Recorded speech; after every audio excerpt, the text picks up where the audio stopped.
fractional president of the National Association of Nigerian Students, who accused President Bola Ahmed Tinubu's son, Sheyi Tinubu, of kidnapping and torturing him over his refusal to accept a 100 million naira bribe to support President Tinubu, has now released a statement on Facebook apologizing to Sheyi Tinubu. He stated that he was misled by Ladoja Olushola into believing that the president's son was responsible for orchestrating the attacks against him. Issa made a damaging statement on April 30th during a press conference in Abuja, saying that the Minister of Youth Development had offered him the 100 million naira bribe and that he was subsequently attacked and abducted. His apology to Sheyi Tinubu on Facebook has been met with reactions. Well, let me read a part of his post before I take this comment. Well, Issa wrote on Facebook, allegedly, that it has become imperative to note that the offer of 100 million naira, which was alleged was made to me to support President Tinubu, was clearly untrue, as Ladoja Olushola, who was desperate to get me out of my legitimate position as the duly elected president of the National Association of Nigerian Students, fed me the lies and half-truths for the sole purpose of achieving his selfish agenda of taking over the reins of the student body through the back doors. It was also Ladoja Olushola who warned me that Mr. Sheyi Tinubu could order my killing and thereafter instruct the Inspector General of Police, Mr. Kayode Egbetokun, to bury the matter. I also stated, among other things, that Sheyi Tinubu led thugs to the venue of my inauguration. This was very untrue. I made these claims owing to the picture of Sheyi Tinubu painted to me by Ladoja Olushola, who swore to me that Sheyi was doing everything to ensure I am not alive to serve my tenure as NAN's president. In fact, I later found out that Mr. Sheyi was nowhere near the venue. And this is supposed to be coming from Comrade Atiku Issa on Facebook. Rufai, when I read this statement, I said the statement is incomplete. He did not explain to me as to us as to who actually ordered the beating. Who beat him up? I mean, we need more, from him if, he actually put out the statement. We have covered this story at length. But, we got a statement, I believe, from, the NANS group. And if I can read that statement, it wrote, despite the recent public outcry about the abduction of Comrade Atiku Issa Abubakar and the disruption of the inauguration of NANS executives at Wells Carlton Hotel, Asokoro, Abuja, Comrade Issa Atiku Abubakar has not been seen in public. He has been detained in the hospital and all his means of communication has been confiscated by the Department of State Services, DSS, as I speak with you now. He is still convalescent. I want the general public to disregard any statement of apology purportedly emanating from him, as this is coming from a coerced and subjugated comrade. We will provide updates about the incidents as the events unfold, and we want to implore all Nigerians to speak up at this precarious period of repression. And this statement is from Orowole Eniola Awoyemi, and he is the NANS PRO. Dr. Bati, are you laughing at my English? I did it well, didn't I? My Yoruba. I'm doing well. I can't be sitting with two Ogun. Yes, exactly. Two Ogun greats and not be able to speak Yoruba. But this is really a sad incident, Rufai. We're getting these two reports now, one from the PRO, and then we're getting a Facebook post, not a video, not a comment, not a voice note from Issa. So a couple of things. I mean, it speaks for itself. A man has been bruised. He's in hospital recovering. He put out this message. He said all his phones were with DSS and all of that. All of a sudden, you see a message from him saying otherwise. Then who beat him in the first place? Who beat him? That's today, my own. Who beats this man? We begged Carlton Wells here to please show us the CCTV footage. Let's have a full CCTV footage. We've not been able to see anything for that. I called for, when I was making my, my depositions here, a full independent investigation without the police, without the DSS. Because when you say the DSS are taking this up and all of that, they are already part of this case. I want something devoid of them. I know there are security agencies, but something devoid of them. And now you're seeing a quick rebuttal that, hey, this intimidation, somebody could write something through the page, except we have a full-on deposition from the man that was beating himself. I will not believe any apology that was written. You see, it just shows high-handedness in this country. We must be able to get to the end of the matter. And why is NAS featuring prominently in the affairs of politics? That shows that Nigeria is already being bastardized. If you're supposed to be a student union to fight for the rights of bodies, see, if politicians want to do politics in the university level, they should set up APC youth wing in universities, like they do in other parts. They should set up PDP youth wing in universities. So the Conservative Party in England has a youth wing in Oxford. Most of the people that eventually become prime ministers, they were members of the Conservative Party from university days. Let us leave independent associations away from politics, because all of this is connected to 2027. So except we have an independently verified case here, apart from the security agencies, they will not move further. But it is sad that now we have brought this heinous politics and dirty policy we play into NANS and student affairs. Unnecessary. That's just it. Well, we want to know who beats Comrade Issa. That really is what it is, and we want to see him in public. We'll take another story now. Finally, supporters of activist Martins Osher, also known as Very Dark Man, are celebrating after the activist was released from the custody of the Economic and Financial Crimes Commission after being held for 5 days. The EFCC said VDM was arrested due to multiple petitions alleging financial crimes and that he had previously failed to honor invitations for questioning. Well, here's the moment. Some protesters who took to the streets to demand for his release heard that he had been released. Let's take a look.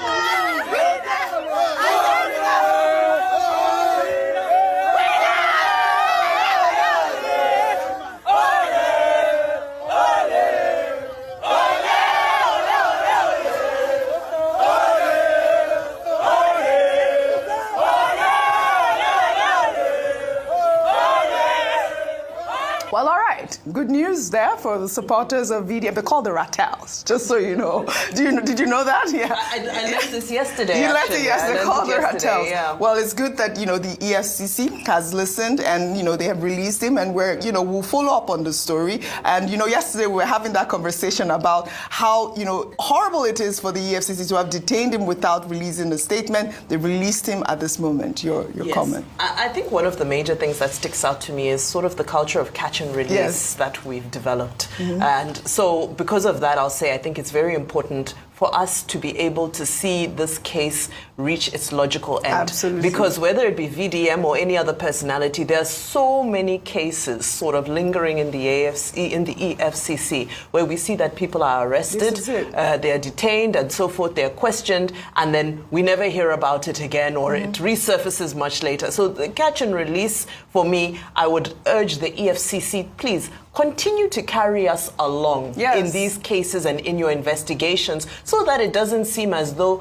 you catch people and then, once they are released, their docket just stays in a corner somewhere. Then the other thing is that, so he's released on, his lawyer says there's no conditions to his bail. However, his car and his phone are still with the EFCC. And they also made special mention to Femi Falana-San and said despite all that has happened between them in the past, he's said to have also made some appeals to EFCC as well. So I think that was very magnanimous of him. And last but not least, Deji Adeyanju made a comment, because there was conversation around the fact that this felt like a red herring. It felt like a distraction to just take Nigerian youth's attention away from the issues that matter and keep them busy with something. Well, the lawyer has come out to say that, well, that's not the case. Anyway, he's out now, so those who want to save Nigeria should go on and do so. But I think you can't blame people for also having these sentiments, because sometimes we've seen all sorts over the past few years. But,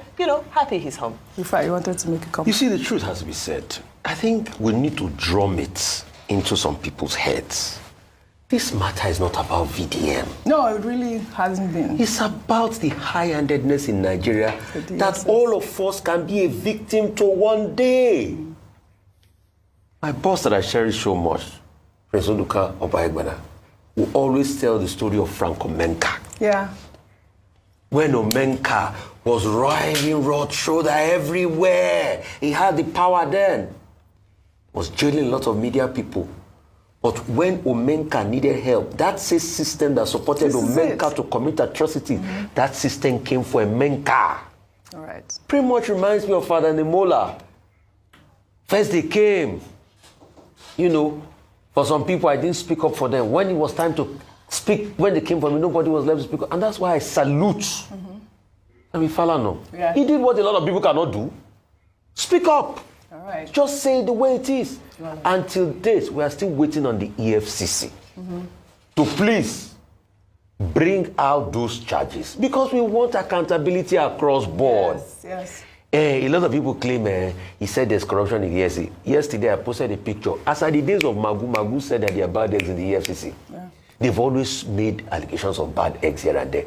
What we are saying is, EFCC, please detail whatever you have on him, what the petitioners wrote. Let us juxtapose what is available. What we are just saying is, whatever the petitioners wrote, did it warrant you to come and gestaporically take somebody away that way? Because what will happen is that one of a sudden, they will just come and pick somebody. Maybe we will be live on the show. They will just come pick somebody. No. You're saying. Well, Rufai, like you said. You're saying God forbid. Like you said yesterday. God forbid. Like you said Who yesterday. will have thought that in a democracy this will be happening? Well, don't say God forbid. On, Speak against evil. Fight it. It's been going on. Fight it. Well, like we said even yesterday, that the current EFCC chairman did say that there are bad eggs within the EFCC as well. But like you said, they seized VDM's phone. We are waiting for content. We are waiting to hear what really happened. What happened to him in the EFCC custody? What he did. We're waiting for the charges from the EFCC. Well, kudos to Femi Falana as well, and great that VDM is back. We'll take another story now. The 2023 Labour Party presidential candidate, Peter Obi, has responded to Lagos State Governor Babajide Sanwo-Olu's criticism of his remarks about Nigeria at St. Johns Hopkins University in Baltimore, Maryland. Sanwo-Olu had criticized Peter Obi's remarks about the country's worsening state, arguing that such criticisms tarnished Nigeria's image abroad, while Peter Obi defended his statements during the Day of Tribute in honor of the late Edwin Clark in Abuja on Wednesday, citing statistics from the World Bank and UNICEF, highlighting the high poverty rate in rural Nigeria and the large number of malnourished children. He also questioned whether speaking the truth constituted demarketing the country. Let's take a look. In this country, when people were protesting, when there was no need to protest under Jonathan, where are those protesters? Have they died? Where are they? So why are we saying it should not be in vain? They don't increase fuel from 8 to 7 naira to 120, and people were protesting in this country. And when it was 900, they were not protesting. Are they dead? So why are we saying it should not be in vain? People protested when Naira was 180 and when it was 1,500, they're not protesting. Are they dead? So when I just say it should not be in vain, I spoke a few days ago and people said I'm demarketing Nigeria. When is truth being demarketed? World Bank have just shown that 75% of Nigerians in rural areas are poor. Is World Bank marketing Nigeria?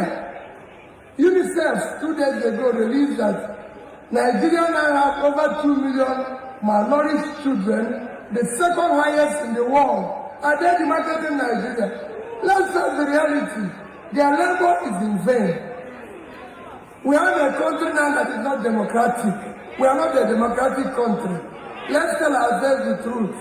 Well, all right, Dr. Bati, before I come to you in the meantime, former Vice President Atiku Abubakar has reacted to the federal government's approval of the Nigeria First economic policy, which bans the use of foreign goods and prioritizes locally made products and services in government procurement. In a statement released on Wednesday by his special assistant on public communication, Frank Shwaibu, Atiku challenged President Bola Ahmed Tinubu to lead by example, starting by trading his Escalade for a Nigerian-made vehicle like Innoson or Nord, Frank Shaibu wrote in part, "We challenge President Tinubu to stop the noise and trade in his beloved Escalade for an Innoson, Nord, or any made-in-Nigeria car. That single act will do more to promote local industry than 1,000 policy memos.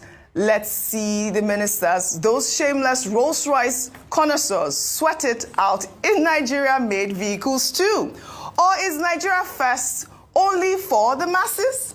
And speaking of double standards, it's time Mr. President shelves his love affair with Paris and London. If he's serious about patriotism, his next vacation should be at Obudu Cattle Ranch, Yankari Game Reserve, or Erin-Jesha Waterfalls. Nigeria is beautiful, unless, of course, the president thinks otherwise. More importantly, the era of jetting off for medical tourism while preaching self-reliance must end. We demand that President Tinubu, champion of Nigeria First, conduct all future medical checkups at Luth, National Hospital Abuja, UCH Ibadan, or even the 41 billion Naira Akwa Ibom world-class hospital by Uncommon Transformer in Uyo. If those hospitals are good enough for ordinary Nigerians, they should be good enough for their commander-in-chief. Anything less is sheer hypocrisy.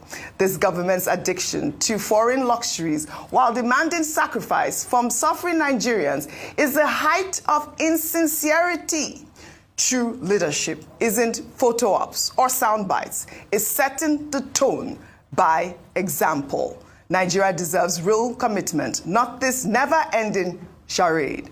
Frank Shaibu. You know, I always enjoy Frank Shaibu's piece. He has a way with words. But most of the things he said in his tweet, we have discussed them at length on this table, Dr. Abati. Nigeria First policy, demarketing Nigeria by Peter Obi. Those two stories. What Waziri Adamawa Atiku Abubakar said in that statement issued by Frank Shaibu, I don't think you can argue with anything that he has said. Leadership by example. I mean, you can't argue with that. If the president says Nigeria first, let him show the example. That's simply what he's saying. If you want to go on a vacation, go to Obudu Cattle Ranch, go to Yankari Game Reserve. If you need to go to hospital, go to the hospitals in Nigeria. Maybe that will lead to the transformation of those hospitals, you know, some of which have become mortuaries, you know, and the leaders don't want to go there. And then, you know, vehicles. There are local manufacturers of vehicles. Innocent, yeah. Yes. Are we supporting Innocent enough? We have one or two governors that ride Innocent vehicles. Maybe even at the federal government level, we should have that. The Pojo Company of Nigeria, in those days, I think it was the Obasanjo government in its first coming as military head of state that said, look, the official car should be Pojo. And that was to help the factory in Kaduna. Yes. And everybody, the biggest car you could ride as a government official was Pojo 505, they call it, right? Okay, later there was 605, there was 405. Okay, yeah. I once used it. 504. 504. 504, yeah. Okay, that was the one I used. Yeah. I had that at the time as official car at the Guardian. Yeah. So you can't argue with that. Yes. Quickly, Mr. Peter Obi. There's nothing Mr. Peter Obi has said. He went to John Hopkins University and he said poverty rate in Nigeria was over 40%. Yes. And that, you know, government must focus on poverty. After he spoke, I think it was the World Bank that came up and said, in fact, rural poverty in Nigeria is over 75%. That's it. Mr. Peter Obi said there are 2 million malnourished children. In fact, UNICEF came and said that Nigeria has the most malnourished children, you know, in terms of the listing in the world. And so, you know, these are facts. Yes. These are truths. Yes, absolutely. And I said at the time you first brought this story that I was surprised that Governor Sanwo-Olu will be arguing that people should not criticize Nigeria. It's very unusual for him to engage in altercation with any other political figure. But the truth is the truth. And what Mr. Obi said has even been confirmed by World Bank, by IMF, by UNICEF. Right. So where is his offense? Well, where is his offense? We must always speak truth to power. I wish you had time for our good news report. I'll bring that tomorrow. I'd like to thank you all for your great analysis, as always.